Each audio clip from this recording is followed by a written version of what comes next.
Graduation BA BSc BCom third ছেমিষ্টাৰৰ 2025 course registration আৰম্ভ হৈছে। তো তোমালোকে নিজৰ মোবাইলত কেনেদৰে তোমালোকে কৰিবা সেইখিনি প্ৰসেস আজিৰ এই ভিডিঅ'ত যোগেদি তোমালোকে স্টেপ বাই স্টেপ দেখুৱাম। তো তোমালোকে ভিডিঅ'টো স্কিপ নকৰি ভিডিঅ'ক লৈ চাই থকা। তো তোমালোকে প্ৰথমত তোমালোকে নিজৰ মোবাইলত ক্ৰম বা গুগল ব্ৰাউজাৰ যাবা। যাই হেনে তোমালোকে সাৰ্চ কৰি দিবা যে guwahati.samar.edu.in নহলে লিংকটো এই ভিডিও ডেসক্ৰিপচনত লিংক দিয়া আছে তাৰ পৰা তোমালোকে যাব পাৰা। তো এইটো অহাৰ পিছত তোমালোক প্ৰথম যেটো ওয়েবসাইট আছে student sign in student portal. তো প্ৰথম যেটো ওয়েবসাইট এইটো আছিল অফিশিয়াল ওয়েবসাইট, এইটো আহিব। অহাৰ পিছত তোমালোকে এনেদৰে ইন্টাৰফেস খুলিব। এনেদৰে ইন্টাৰফেস খোলাৰ পিছত তোমালোকৰ যেটো student sign in enrolment number আছে বা ৰেজিষ্ট্ৰেচন নাম্বাৰ সেইটো দিবা আৰু তোমালোকৰ পাসওয়ার্ড। তো পাসওয়ার্ডটো দি হেনা তোমালোকে লগইন অপশন দেখিলে পাইছা, লগইন অপশনত ক্লিক কৰি দিবা। যেতিয়াই তোমালোকে লগইন অপশনত ক্লিক কৰি দিবা তোমালোকৰ নিজৰ যেটো আইডিটো খোল খাব। আইডিটো খোল খোৱাৰ পিছত তোমালোকে দেখিবলৈ পাইছা প্ৰথমত এনাউন্সমেন্টৰ ভিতৰত যেটো 1 নম্বৰ স্টেপ নম্বৰ 1ত কোৱা হৈছে যে সেমিস্টাৰ কোৰ্স সিলেকশন ক্লিক হিয়াৰ। তো ইয়াৰ পৰা তোমালোকে কোৰ্স সিলেকশন কৰা হয় সেমিস্টাৰৰ। তো এইটো তোমালোকে ক্লিক কৰি দিবা। যেতিয়া তোমালোকে এইটো ক্লিক কৰি দিবা তোমালোকৰ আগত এনেদৰে আহিব যে BA অফ আৰ্টছ। তো যেহেতু মই এখন BA ষ্টুডেন্টত তোমালোকক দেখাই আছো। তো তোমালোকে যিকোন ষ্ট্ৰীমৰ হও না কিয় তোমালোকে যদি BSc হয় তেনেহলে BSc অফ সায়েন্স থাকিব, BCom হলে BSc অফ কমাৰ্চ থাকিব। তো তোমালোকে তলত যেহেতু দেখিবলৈ পাইছা ক্লিক হিয়াৰ, তো ক্লিক হিয়াৰত ক্লিক কৰি দিবা। যেতিয়াই তোমালোকে ক্লিক কৰি দিবা তোমালোকৰ এনেদৰে আহিব। হোৱাৰ পিছত তোমালোকে দেখিবলৈ পাবা তোমাৰ নাম, তোমাৰ এনৰোলমেন্ট নাম্বাৰ আৰু তোমালোকৰ যেটো তোমালোকে কলেজত পঢ়ি আছা তোমালোকৰ নিজৰ কলেজৰ নাম আহিব, সম্পূৰ্ণ ডিটেইলছ আহিব। হোৱাৰ পিছত তোমালোকে অলপ তলপিনে আহিবা। তলপিনে হোৱাৰ পিছত তোমালোকে দেখিবলৈ পাবা you can apply for course selection in semester 3। তো এইটো কোৱা হৈছে যে তোমালোকৰ যেটো থাৰ্ড সেমিস্টাৰ কোৰ্স সিলেকশন হেতু আৰম্ভ হৈছে বা এপ্লাই কৰা হয় ইয়াতেই। তো এইটো যেহেতু তলত দেখাই লিখি আছে যে click here to select year course. তো তোমালোকৰ যেটো কোৰ্স আছে তো কোৰ্স সিলেকশন কৰিবলৈ লাগিব। তো তেনেহলে click here to select year course এইটো ক্লিক কৰিবা।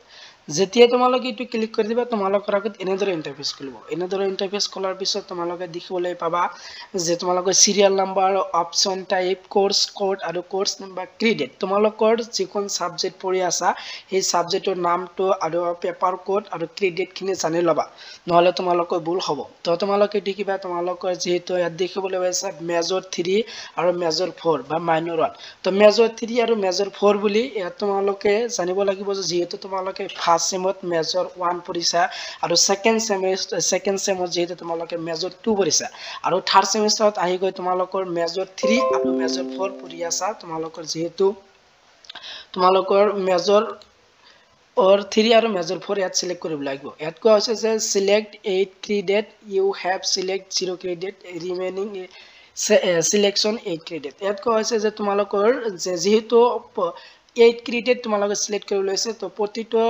সাবজেক্টে 4 ক্ৰেডিট আছে। তো তোমালোকৰ 8 ক্ৰেডিট ক্লিক কৰিব গৈছে কাৰণ তাৰ কাৰণে তোমালোকৰ দুটাহে সাবজেক্ট ক্লিক কৰিব লাগিব। মেজৰ যি দুখন পেপাৰ আছে সেই দুখনহে ক্লিক কৰিব লাগিব বা সিলেক্ট কৰিব লাগিব, তেনেহলে তোমালোক 8 ক্ৰেডিট হ'ব। প্ৰথম যেটো প্ৰতিটো সাবজেক্টেৰি এটা ক্ৰেডিট 4টা ক্ৰেডিট, তেনেহলে তোমালোকৰ দুটা সাবজেক্ট যেহেতু মেজৰ পঢ়ি আছে তাৰ কাৰণে তোমালোকৰ 8 ক্ৰেডিট। তো 8 ক্ৰেডিট সিলেক্ট কৰিব লাগিব। যেতিয়া দেখিব লাগিছে তিনিটা সাবজেক্ট, তো তিনিটা সাবজেক্ট কেনেদৰে আহিলে তো সেইটো তোমালোকে বুজিব লাগিব যে তোমালোকৰ যেতিয়া ফাৰ্স্ট আৰু সেকেন্ড সেমিস্টাৰ তোমালোকে পঢ়িছা তেনেহলে তোমালোকৰ তিনিটা কোৰ সাবজেক্ট আছিল। তিনিটা কোৰ সাবজেক্টৰ ভিতৰতহে তোমালোকে থাৰ্ড সেমিস্টাৰত মেজৰ এখনহে লৈছা, সেই তিনিখনে ইয়াত শো কৰিছে। তো তিনিখনৰ ভিতৰত তোমালোকৰ থাৰ্ড সেমিস্টাৰৰ যিখন পেপাৰ তোমালোকে মেজৰ লৈছা সেইখন পেপাৰটো তোমালোকে ইয়াত সিলেক্ট কৰিব লাগিব। তিনিখনৰ ভিতৰত যেটো তোমালোকে থাৰ্ড সেমিস্টাৰ ইন্টাৰনাল বা সেশনাল এক্সাম যিখন পেপাৰৰ এক্সাম দিছা তোমালোকে যে মেজৰ সাবজেক্ট বুলি সেই মেজৰ দুটাহে সাবজেক্ট সিলেক্ট কৰিব লাগিব। আৰু তাৰ পিছত 2 নম্বৰ দি আছে মাইনৰ 3 বা মাইনৰ 2। তো মাইনৰ যেহেতু যিসকল ছাত্ৰ ছাত্ৰী মেজৰ লৈছে যিহেতু দুটা পেপাৰ মেজৰ আৰু এটা মাইনৰ, তো মাইনৰ নাম্বাৰ 3। তো মাইনৰ সিলেক্ট 4 ক্ৰেডিট, যেহেতু এটা সাবজেক্টৰ 4 ক্ৰেডিট তাৰ কাৰণে তোমালোকৰ এটা সিলেক্ট কৰিব গৈছে। মাইনৰ পেপাৰ যেহেতু এটা তোমালোকে এটা সিলেক্ট কৰিব লাগিব 4 ক্ৰেডিটত। তো তোমালোকে চোৱা যে তোমালোকে কেনেদৰে সিলেক্ট কৰিবা। তো মই যেহেতু জাস্ট তোমালোকক দেখাই আছো তোমালোকৰ যিখন সাবজেক্ট তোমালোকে মেজৰ লৈছা বা মেজৰ তোমালোকে শো কৰিব সেই হিচাপ মতে তোমালোকে সাবজেক্ট কোড নাম্বাৰ আৰু সাবজেক্ট নেম আৰু ক্ৰেডিট চাই না তোমালোকে সিলেক্ট কৰিবা, নহলে তোমালোকৰ ভুল হ'ব পাৰে।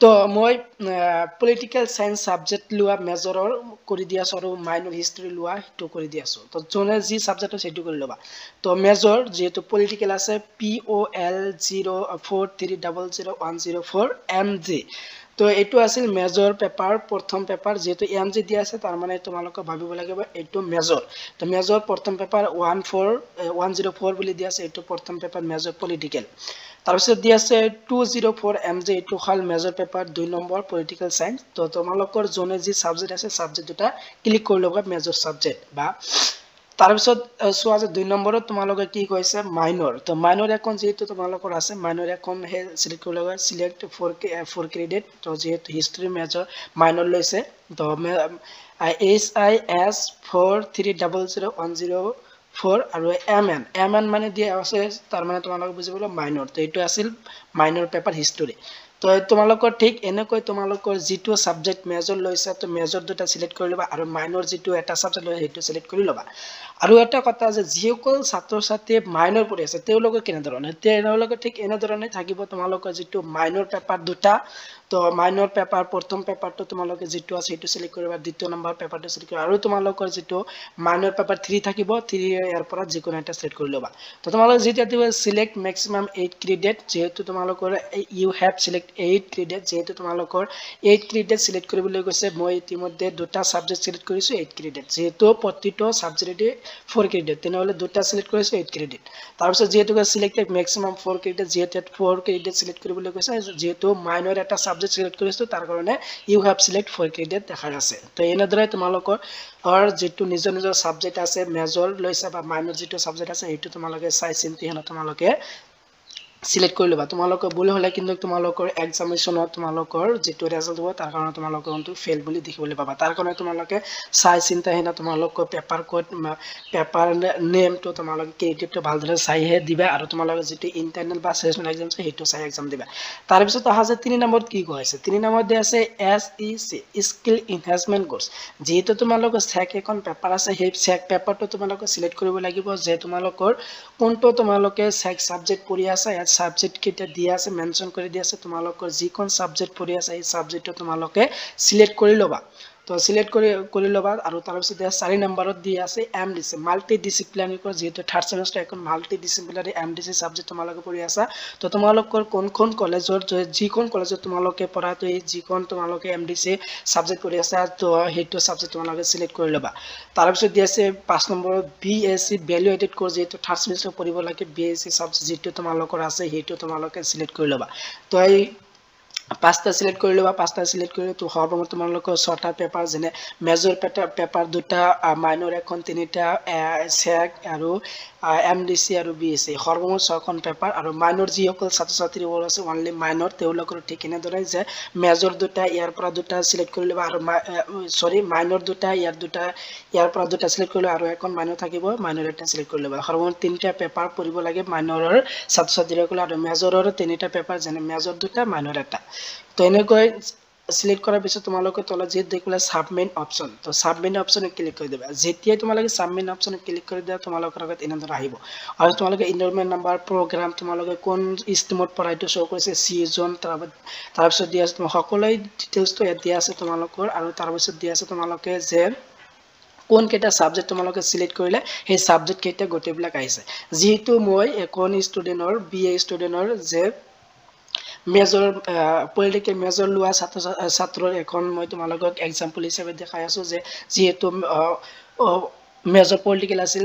মেজৰ পলিটিক্যাল নাম্বাৰ আছে প্ৰসপেক্টিভ 1 পাব্লিক এডমিনিষ্ট্ৰেশ্যন আৰু মেজৰ পেপাৰ 2 আছিল যে আন্ডাৰষ্টেণ্ডিং ইন্টাৰনেশ্যনেল ৰিলেশ্যন তাৰ পিছত আছিল হিষ্ট্ৰী মাইনৰ বুলি দিয়া আছে minor history of India 1757 to 1947 CE তাৰ পিছত চেক যেটো আছিল আন্ডাৰষ্টেণ্ডিং তাৰ পিছত BSc সাবজেক্ট হৰমোন সখন সাবজেক্ট আহিছে তো তোমালোকে এনেদৰে আহিব তো তোমালোকৰ যদি ইয়াত কিবা সিলেকশন কৰোতে কিবা যদি ভুল হয় তেনেহলে তোমালোকে কি কৰিব পাৰা আপডেট কৰিব পাৰা যে আপডেট কোৰ্স সিলেকশন তো ইয়াৰ পৰা তোমালোকৰ যদি কিবা আগতে তোমালোকৰ সাবজেক্ট সিলেকশন কৰোতে ভুল হৈছে তাৰ কাৰণে তোমালোকে আপডেট কোৰ্স সিলেকশন আছে তো ইয়াৰ পৰা তোমালোকে আপডেট কৰিলে তোমালোকে সাবজেক্ট কিটা চেঞ্জ কৰিব পাৰা যে তোমালোকৰ আপডেট কৰিব পাৰা আৰু তাৰ পিছত দেছ তোমালোকে সাবমিট কোৰ্স সিলেকশন তো ইয়াত যেতিয়া সাবমিট কোৰ্স সিলেকশন আছে তো সাবমিট কৰি দিলে তোমালোকৰ যেটো সাবমেন অপশন আছে সাবমেন অপশনে ক্লিক কৰি দিয়াৰ পিছত তোমালোকৰ আগত প্ৰিন্ট অপশন বুলি দেখাব তো প্ৰিন্ট কৰি খনা তোমালোকৰ কলেজত জমা দিব লাগিব তো তোমালোকৰ যেটো থাৰ্ড সেম কোৰেষ্ট্ৰেচন আছে এনেদৰে তোমালোকে কৰিব পাৰা তো ভিডিওটো কেনেকুৱা হলে তো কমেন্ট বক্সত জনাবা আৰু কাৰো যদি কিবা বুজিবলৈ অসুবিধা হৈছে তেনেহলে কমেন্ট বক্সত মোক জনাবা তোমালোকক সহায় কৰিম আজিৰ ভিডিওটো ইমানে আছিল